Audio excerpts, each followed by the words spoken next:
অনেকেই আছেন dope test নিয়ে অনেক ঝুট ঝামেলার মধ্যে থাকেন। তাদের জন্য আজকের এই ভিডিওটা।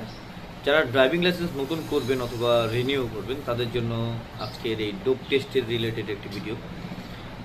ড্রাইভিং লাইসেন্স করতে গেলে আপনাকে কিন্তু প্রথমে ডোপ টেস্ট দিতে হবে, এবং আপনি যদি কোনো নেশা দ্রব্য গ্রহণ করে থাকেন তাহলে কিন্তু সেটা ধরা পড়বে। এখন ধরেন আপনি আগে করতেন, হ্যাঁ, 1 মাস আগে বা 2 মাস আগে করতেন, তখন কি করবেন?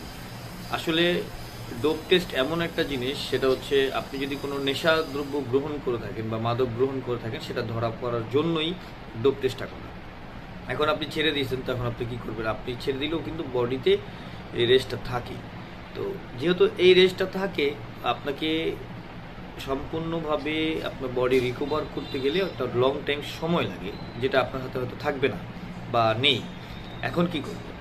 আপনাকে আজকে সহজ একটা টিপস দিব। ভিডিওটা সম্পূর্ণ দেখলে বুঝতে পারবেন আসলে কি করতে হবে। লং হবে না, তাই সম্পূর্ণ ভিডিও দেখবেন।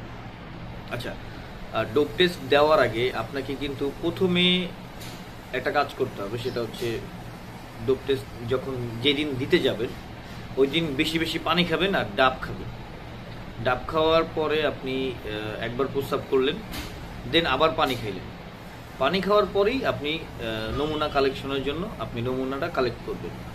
তো সেক্ষেত্রে কি হবে, আপনার যে বডিতে ভাইরাস থাকে, ভাইরাসটা প্রথম প্রস্রাব করার কারণে চলে যাবে, দ্বিতীয় প্রস্রাব যখন করবেন তখন আর আশা করি ওরকম বড় ধরনের ভাইরাস থাকবে না। তো ডোপ টেস্টে আপনি পজিটিভ রেজাল্ট আসবে না, নেগেটিভ রেজাল্ট আসবে, মানে আপনি ডোপ টেস্টের যেই স্টেপটা ওটা পার করে যাবেন। তো আরেকটা ভিডিও করা আছে আমার, যেটা আপনি আমার চ্যানেলে গিয়ে দেখতে পারবেন, যে ডোপ টেস্টের যেই নমুনা পরীক্ষা দেওয়ার নিয়মটা, যে কিভাবে কি করতে হয় না করতে হয়, সেটা আপনি দেখে আসতে পারেন। ওইটা আপনার জন্য সহজ হবে দেখে আসলে। আর যদি এই ভিডিওতে যদি আপনি বুঝে থাকেন তাহলে এটাই অনেক কাফি আপনার জন্য।